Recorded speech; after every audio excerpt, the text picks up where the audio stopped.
Terkadang ketika kita berfokus pada hasil, bisa saja kita melemah dalam berusaha. Assalamualaikum warahmatullahi wabarakatuh. Ahlan wa sahlan di channel Keluarga Bun Ai, keluarga yang bercita-cita selalu bersama sampai surga. Amin amin ya robbal alamin. Ini tuh video di tag di 16.25 ya teman-teman. Pas banget posisinya baby Agni lagi tidur. Jadi nggak tahu kenapa ini baby Agni beberapa hari itu susah banget tidur siang dan mulai tidur malam. Masya Allah tabarakallah. Alhamdulillah. Yang penting kita dikasih kesehatan ya. Jadi kalau ada yang nanya, Bun Ai punya stok video nggak? Jawabannya tuh enggak. Bahkan untuk tayang hari ini ya Bun Ai harus nge-tag hari ini. Selain handphone yang emang udah nggak cukup kalau nyimpan memori terlalu banyak, Bun Ai juga kayaknya nggak cukup untuk waktunya.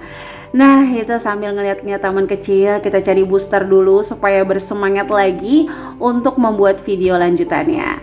Nah ini alhamdulillah kemarin tuh Bun Ai beli di online ya, buku-buku untuk ya nambah supaya Bun Ai nggak stagnanisasi intelektual kalau bahasa Vicky Prasetyo ya.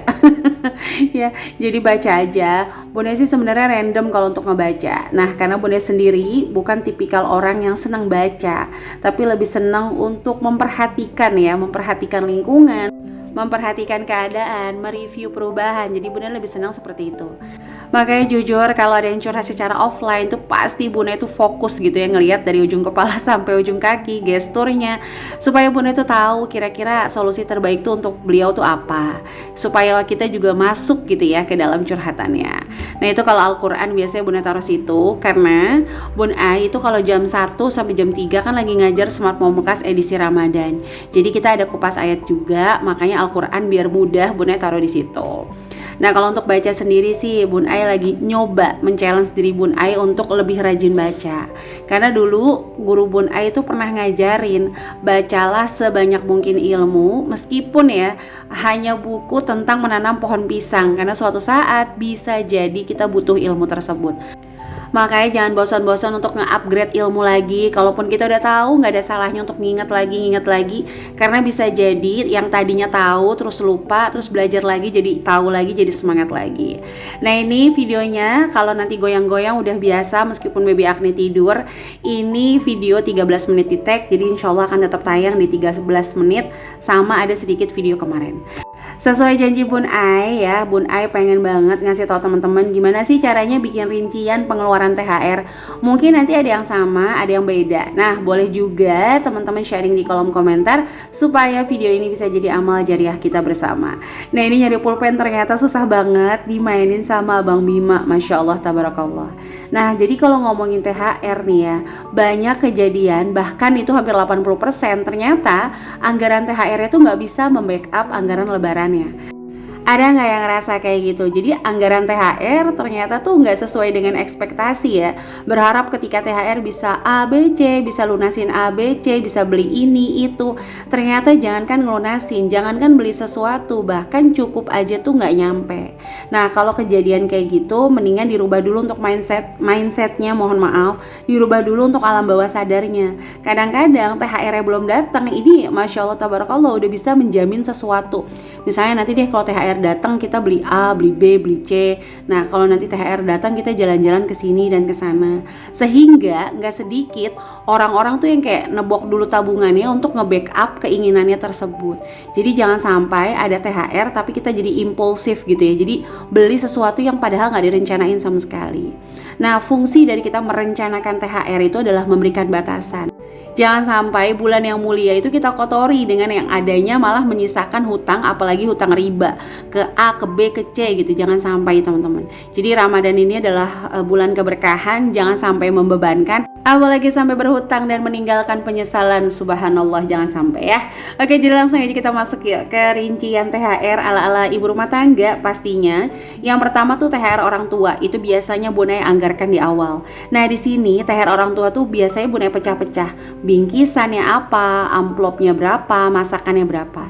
Nah di sini orang tua dan juga mertua. Selalu ingat bahwa komposisi adil itu tidak harus sama. Jadi ketika misalnya salah satu bagian orang tua kita itu bahkan ya kalau boleh dibilang lebih mapan dari kita nggak mesti juga ngasih amplop sama mereka.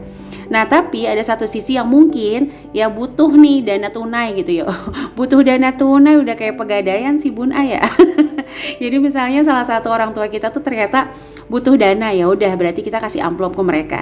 Nah, komposisi ini harus kita diskusikan sama pak suami. Jadi sekali lagi adil itu tidak harus sama. Nah, masakannya nih biasanya kalau Bun Ai pribadi nggak nganggarin buat masakannya Bun Ai, karena Bun Ai jujur aja tipikal yang agak mencelok kiri mencelok kanan kalau pas lagi Idul Fitri.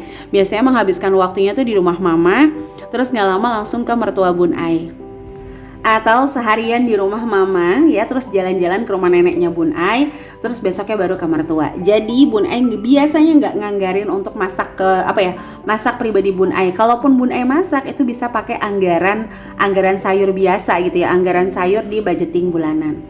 Nah, jadi ini biasanya Bun Ai akan anggarin di awal. Nah, ini dulu nih yang biasanya Bun Ai kejar gitu untuk sinking fund-nya. Jadi THR orang tua kalau bisa 2 bulan sebelum datang Ramadan tuh udah beres, karena biasanya ini lumayan untuk ngambil budgetnya. Nah, selanjutnya adalah angpau. Nah, angpau tuh amplop. Nggak tahu nih siapa sih kamu yang mulai dengan ngasih amplop ya kalau lagi lebaran, kan kebiasaannya jadi sampai sekarang ya. Tapi jujur sih itu bukan sebuah kewajiban, tapi kayaknya senang aja ngelihat mereka tuh terima amplop karena udah puasa 30 hari. Ya udahlah ya, nggak apa-apa. Silakan disesuaikan dengan kemampuan teman-teman, diniatkan sedekah aja, bukan diniatkan kayak harus gimana-gimana. Yang paling penting saran dari Bun Ai adalah kita jaga harga diri anak-anak dengan mengajarkan mereka untuk tidak meminta mohon maaf dalam kondisi yang tidak terdesak. Jadi meskipun bercanda jangan. Jadi kalau misalnya dikasih alhamdulillah, kalau nggak dikasih jangan kayak tuh ada om tuh ada tante, jangan ya. Nah, ini biasanya discuss lagi ponakan sama saudara istri siapa aja yang mau dikasih, ponakan mohon maaf sama saudara suami siapa aja yang dikasih. Nah, yang ketiga adalah ongkos nih. Ongkos itu biasanya bensin, tol, dan parkiran. Nah, ini mah udah Bun Ai tabungin secara recehan. Jadi 500 ribuan itu biasanya Bun Ai kumpulin dalam dalam satu toples. Nanti ketika Ramadan itu biasanya Bun Ai buka, lihat hasilnya berapa. Biasanya Bun Ai isi tol dulu nih, nanti kalau bensin gampang nyusul. Pokoknya Bun Ai itu menanamkan di alam bawah sadar gitu ya, tahu bahwa duit Bun Ai atau uang Bun Ai itu terbatas. Jadi jangan sampai bablas nih gunainnya kayak gitu. Ada yang sama nggak? Kalau ada yang sama boleh tulis di kolom komen. Kalau ada yang mau komentar apapun juga boleh. Insya Allah Bun Ai terima saran dan kritiknya teman-teman semua, tapi dijaga menggunakan bahasa yang baik dan sopan sehingga apapun yang kita tuliskan menjadi ilmu bukan cacian. Oke, selanjutnya adalah parcel lebaran. Nah, parcel lebaran ini disesuaikan aja, jadi nggak mesti harus berbentuk parcel atau bingkisan. Contoh ya, ada saudara yang memang kita silaturahim, kalau ngasih uang tuh kayaknya kelihatan dikit kan gak enak ya, jadi kita bawa bingkisan. Nah, kalau untuk sesepuh kayaknya ngapain bawa bingkisan, yang lain udah bawa bingkisan, sekali-kali kita pengen ngasih uang ya udah kita kasih uang. Nah, untuk lingkungan ya, mungkin tokoh masyarakat atau mungkin satpam, tetangga, nah itu tinggal disesuaikan dengan budgetnya aja. Nah, fungsinya dari budgeting bikin sinking fund THR ini kita bisa cari sekarang-sekarang. Jadi enggak yang Ramadan itu kita lagi bingung sama puasa, udah bingung sama menu buka, menu sahur, juga dibingungkan dengan parcel lebaran. Apalagi kalau nyarinya sekarang-sekarang kan lagi nggak puasa gitu. Lebih fit ya untuk cari promonya. Kalau lagi puasa kadang-kadang nggak fit ya. Ada harganya 96.000, kita bacanya 36.000. Nah, kan nyesek nanti.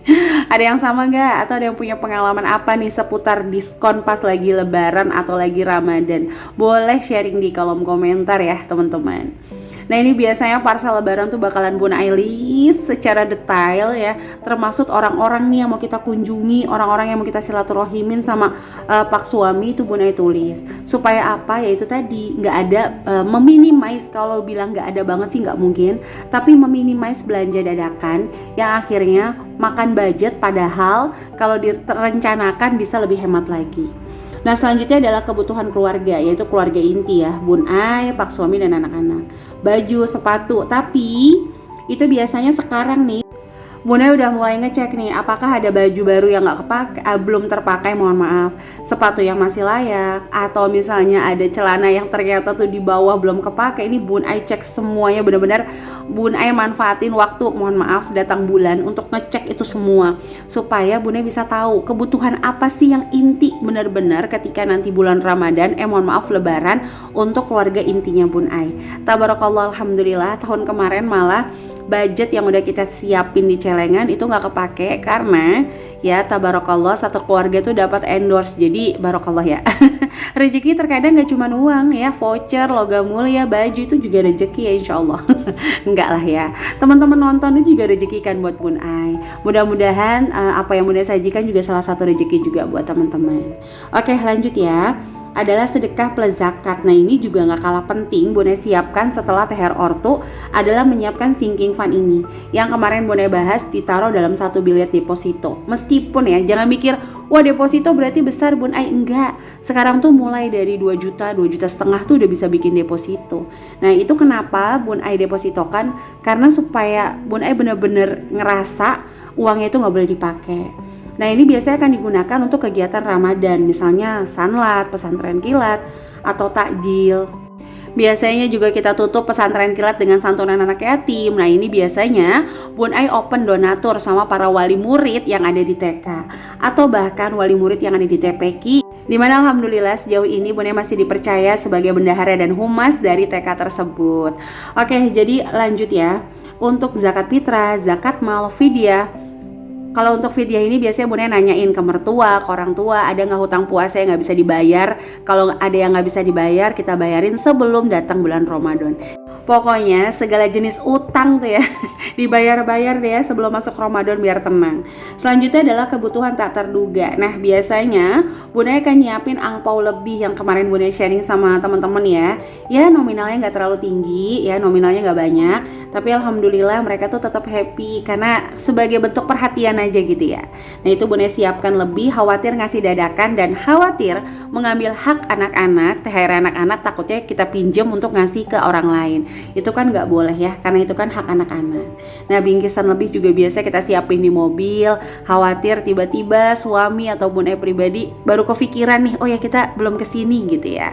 Nah lanjut, Bunda juga nyiapin untuk kebutuhan pasca lebaran, baik itu liburan tipis, laundry, GoFood, atau pijit mungkin karena kecapean silaturahim ya kan. Itu Bunda siapin. Jadi insya Allah untuk dana Idul Fitri nih sampai 1 minggu setelah Idul Fitri itu masuknya ke dana tak terduga. Jadi nggak ngambil dari budgeting bulanan.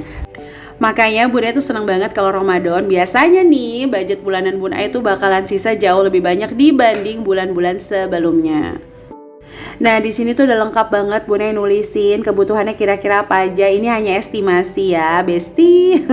Jadi jangan dianggap wah segini ya Bun Ai gede banget atau dikit banget. Nggak ya, itu hanya estimasi. Nah buat teman-teman yang masih ada waktu nih ya sebelum datang Ramadan mau nabung untuk Idul Fitri, ini Bun Ai juga ada untuk skemanya, silahkan di screenshot aja. Kalau nggak perlu screenshot, nanti insya Allah Bunda screenshotin di Instagram. Aduh Masya Allah ini anak-anak bolak-balik aja ya teman-teman, mohon maaf. Nah ini lanjut untuk amplop, ini belum penuh tapi Bunda tetap semangat untuk nabung. Insya Allah untuk yang amplop ini itu bakal Bunda alokasiin untuk angpaunya ponakan-ponakan. Nah kalau untuk yang di sini itu bakal Bunda alokasiin untuk bikin bingkisan lebaran. Oke, jadi ini aja bisa Bunda share nih di hari ini. Gimana kira-kira persiapan Idul Fitrinya teman-teman? Semangat ya. Yang masih punya hutang, apalagi hutang puasa, ayo dibayarkan. Kalau nggak sanggup bisa bayar fidyah. Nah oke, jadi ini aja yang bisa Bunda share di hari ini. Terima kasih yang udah nonton video ini dari awal sampai akhir.